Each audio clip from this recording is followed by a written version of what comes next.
Hello mga ka-offloaders sa Pinas Market, welcome back to my channel at maraming salamat katersyukran. Daghang salamat sa pagpanood sa ating mga videos at sa mga bago nating subscribers at sa mga luma na rin na mga subscriber. Mag-comment kayo diyan, ano? So, ngayong araw na to is May 11, 2026, unang araw ng linggo sa pagtitrade sa Pilipinas Market. At magre-review tayo ng top gainers sa open market, ano. So meron tayo dito Ali, Century Food, ECC, Ayala Corporation, Mondi at Isin. So tingnan natin yan isa-isa, ano. Pero bago ang lahat mga ka-offloader, huwag kalimutan kung bago ka sa aking channel, paki-subscribe naman at paki-pindot na rin ng bell button para ma-notified pa ka palagi.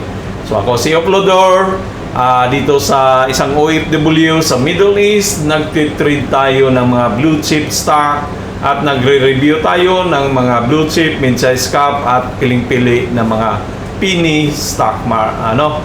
So marami tayong videos diyan na panoorin nyo para may mapulot kayong mga ano. So, umpisa na natin para wag natin pa tagalin pa, baka umalis kayo. So, Ali, so matagal na ng to si Ali, na nag-drop. So, ito yung huling vlog natin na si Ali gagawa ng W. Paano yan? Bakit W, So, last nating vlog ni Ali ay noong ilang nakalang linggo. So dito sabi natin na bababa dyan kasi pwede bumaba dahil nandito yung trend at pwedeng umangat dahil malakas naman siya. So pinili niya na mas umangat, So alisin natin to.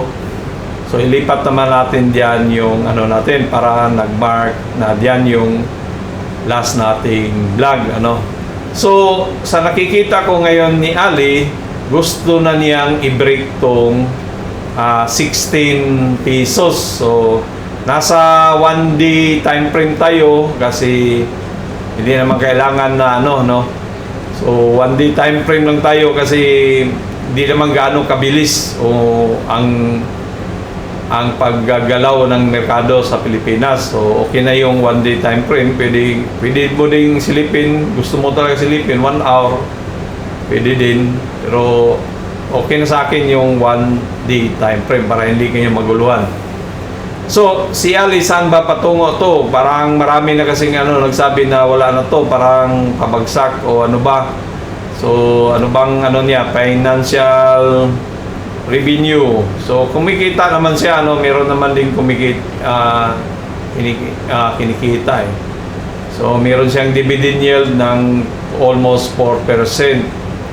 So, earnings, kailan ba magbibigay ng earnings? So, nagbigay na nung first quarter. Kumita naman siya. So, up siya ng 2.69%. So, si Ali ay gusto na niya i-break tong 16. Pero meron talagang mga seller din na dumating. May mga seller, So, may seller diyan sa 16. Kasi dito, umangat, pero bumaba, So, pwedeng bumaba talaga dyan si Ali kasi may mga seller. So, pero pag malakas na to si Ali kasi undervalued na to nasa ilalim na talaga siya Malakas to, pwede talagang umangat. At pagdating dito sa 17, meron tayong sell order block na pula at kaya ang presyo ay pwedeng bumaba, So, kailangan niya i-break muna tong 16 na pabalik-balik siya dyan. At pwede din diyan sa 16 na to, pwedeng gumanon si Ali. At mag-resist dito yung support natin at pwedeng mag-bounce back ulit, Meron tayong support diyan. So, bantayan nyo, baka babalik siya diyan. Pero, umpisa naman ng araw ng linggo, angat siya, ibig sabihin, papasok. 1.83 na yung tinitrade, ibig sabihin, may mga buyers na dito na foreigners at pwedeng umangat sa buong linggo yan. Umangat hanggang 17 at bumili ka ngayon, kumikita ka na, Kumikita na ng 8% sa kung may pira ka na 10,000, kikita mo na ng 800 ang pira mo. So, ito yung nagaganda sa stock. Pag natimpuhan mo to, Kung gusto mo pasukin talaga to si Ali, pasukin mo siya na magkaroon ng isang kandila pa dito. Bukas, pakiramdaman mo muna to ngayon kung bullish talaga ba yan. So, kailangan magkaroon ng candle diyan, kandila. So, kandila diyan para talagang ahataw siya. So, dapat may ganyan kandila na gagawin niya para talagang para dire-diretso yung ni Ali. So, yan si Ali. Sumantayin nyo, bago nyo pasukin, kailangan ma-break tong na to. Paalala lang po, ija-ija, ahok tayo sa pagbili at sa pagbinta, May kanya-kanya tayong huwag niyong gamitin to. Hindi po ako isang advisor, ako po isang nagtuturo o nagbibigay aliw lamang at saka mga tutorial. So, ang Pilipinas market ngayon is up ng 6,028 at 1.13%. So, lahat sila up, only minings ang down. So, yan yung mga most active natin ngayon. CNP, BPI, ICT, Ali, BDO, TEL, ISIN, Monday, FX. So, holders ka ng mga down si FX kasi mining siya. So, kung holders ka ng mga blue chip, sana kumita ka. Next, punta naman tayo kay Century Food Product. So, si Century Food Product ay dati last nating vlog, nandito sa trend line natin. At sabi natin, pwede mag-conso si Century Food Product. So, umangat siya. Tanggalin natin yan para... So, si Ali... si Century Food Product ay na-break na niya itong sinabi nating resistant yan, ito 31. Ibig sabihin yan, itong si Century Food ay may-aring aakyat pa to sa taas. So kailangan niya i-break naman tong isang consolidation dito na 32. Yan yung resistant natin, 32. Kung hindi niya kayang i-break dyan, pwedeng magganon si Ali, magkonsumo na dito saglit, ganyan. Diyan naman siya magkonso bago siya aangat. So, pwede ding dumiritso dyan. Ma-break niya to. Pwede ding i-break niya yan. Kung malakas talaga siya, pwedeng i-break diritso siya doon sa taas. So, ngayon, ito muna ang 32 na ating i-break. So, ang target price natin kay Century Food Tuna ay 40 naman. So, 40, 43. So, base dito sa natin, sa trend line, nasa 37 siya dito. So, pwedeng maabot. So, maaring maabot yung 40 na target price. Mag-video, nag-down siya ng 40. So, magbabago naman yan. So, si Ali naman, Panay Ali, Century Food Product, Tuna, ay naggawa ng bullish candle. So, bullish flag. Ito yung bullish flag. And postin natin. Nakikita niyo ba yung kulay? Tapos ito naman yung flag niya. Yan yung flag. So, maaring si Century Food ay pwedeng umakyat talaga yan sa taas kasi itong postin na yan dinala natin dito sa trend line natin para kung mag-breakout na siya nitong top natin na resistant ay pupunta na yan sa taas. So, maaari siyang mag-hit ng 55 si Ali. So, yung mga brokers natin, nasa 40 to 43. So, dito, pwedeng maging 55 yan pag na-breakout niya itong trend line na bullish flag. So, effective yung bullish flag na yan. So, bullish flag, cup and handle, mga effective na yan. Next naman is si Mayrara. Si Mirara ngayon ay medyo na-extend pa yung bidding ng call sa pagbiminan niya sa Palawan ba o El Nido. So medyo ngayon na-break niya tong resistant natin dito na 22 pero nagkaroon naman siya ng panibagong resistant na dahil nagkaroon siya ng consolidation area naman. So, ito yung consolidation area, yan yung top, at ito naman yung bottom na consolidation area. Yan siya. So, yan yung bottom. So, ito naman yung resistant natin, ito naman yung support. So kung nakikita nyo si Mirara dito, yung huli nating vlog, sabi natin umangat siya. So aangat siya, umangat. So ilipat natin to para dito yung huling natin vlog araw. So si Mirara bumalik, nagkaroon dito na mayroong resistant, mayroong mga resistant dito, ibig sabihin may mga seller at mayroon tayong demand dito sa baba. So may mga buyers dyan, so pwedeng sungkitin yan nila, pwedeng gumanon yan si Mirara, bumaba dito, tapos pwedeng mag-angat. So bantayan muna natin na si Mirara kailangan niyang mag-break tong 28 para masabi natin na siya ay aangat. So kailangan niya na magkaroon lang isang kandila dyan na ganyan na malaki, na para masabi natin na totoong breakout to. Kasi kung hindi, babalikan niya tong tawag niyan, yung itong na demand area natin nasa 26 or 25. Maaari siyang, so pagmasdan nyo bago nyo pasukin si Mirara, kung ano talaga ang gagawin nito. So nasa gitna na siya ng trend line natin. Ang buong trend line ni si Mirara is downward channel siya. So kaya ingat-ingat tayo bago natin pasukin. Kailangan pag-aralan kasi maraming sell order block dito. Yung target price kasi ng mga broker is na-hit na siya, 28. Meron pa isa 33 si Metro Bank. So titingnan natin kung kaya niyang abutin tong 40 o 40 man lang. So yan yung pananaw natin kay si Mirara. So pagmasdan niyo muna bago niyo pasukin, para hindi kayo maipit. Next naman si Ayala Corporation. So si Ayala Corporation, last nating vlog ay ditong mga ilang araw dito siya. So sabi natin dahil may demand yan, pwedeng bumaba si Mirara. Ayala. At pwede ding umangat. So ang ginawa niya ngayon is nag-consolidate muna si Ayala Corporation.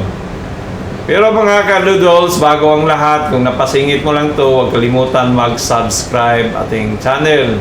Ay malaking bagay yan, So ito ngayon si Ayala Corporation ay nagbuo ng consolidation area.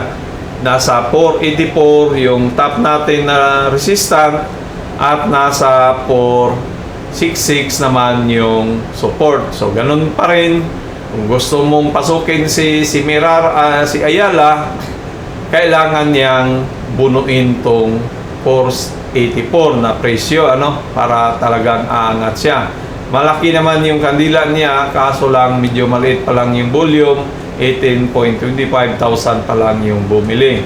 Ibig sabihin dito, maraming bumili, paliit-liit na volume kasi malaki yung kasi yung pagkatulad niya na dapat ganyan volume ang makikita natin kahit maliit yung kandila. Ibig sabihin may isang foreigner o ilang foreigner na bumili dyan. Dito parang hindi pinasok to ng mga foreigner dahil 1,000 lang ang share na binili. Dapat millions yan para masabi natin na may mga foreigners. So ganun pa man, si Ayala Corporation, pagmasdan natin na kailangan ma-break niya tong 484, So pagdating dito, mayroong sell order block na naman at maaring mag-bounce back ang presyo ni Ayala Corporation. So pakiramdaman mo natin ang long-term investment ka naman, ang target price natin kay Ayala Corporation is nasa 750, which is mataas, di ba?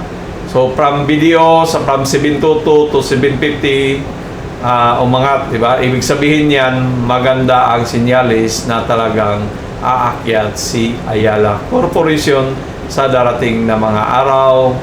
So mayroon kang tutubuin na 50%. Saan ka pa, Kung basta long term lang, matiyaga ka lang dito sa Philippine stock market, mayroong mga individuals na stock na kumikita, Hindi naman ibig sabihin na dahil down ang merkado ngayon, hindi ka na kikita. Kikita ka pa rin, basta masipag ka lang mag-aral.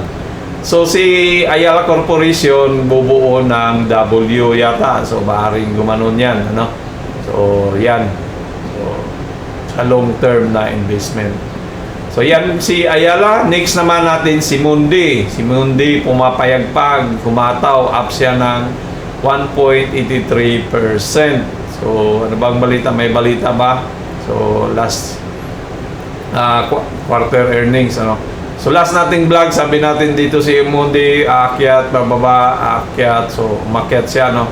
Pero hindi dito banda. Bumaba siya, tapos bumaba ng ano.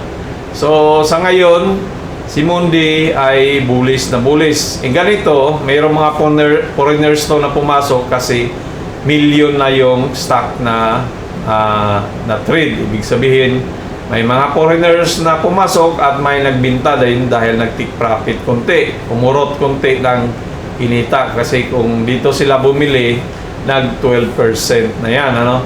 So last si Mundi, na-break niya tong consolidation area na yan, yung 7 pesos, ito, yan siya, na-break niya.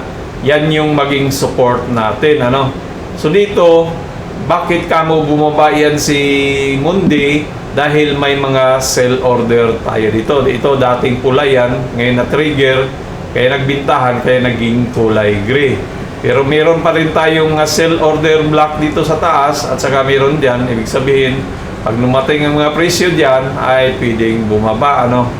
So ganyan. So pagdating dito, pwedeng bumaba yung presyo, ano? Pwedeng gumanyan.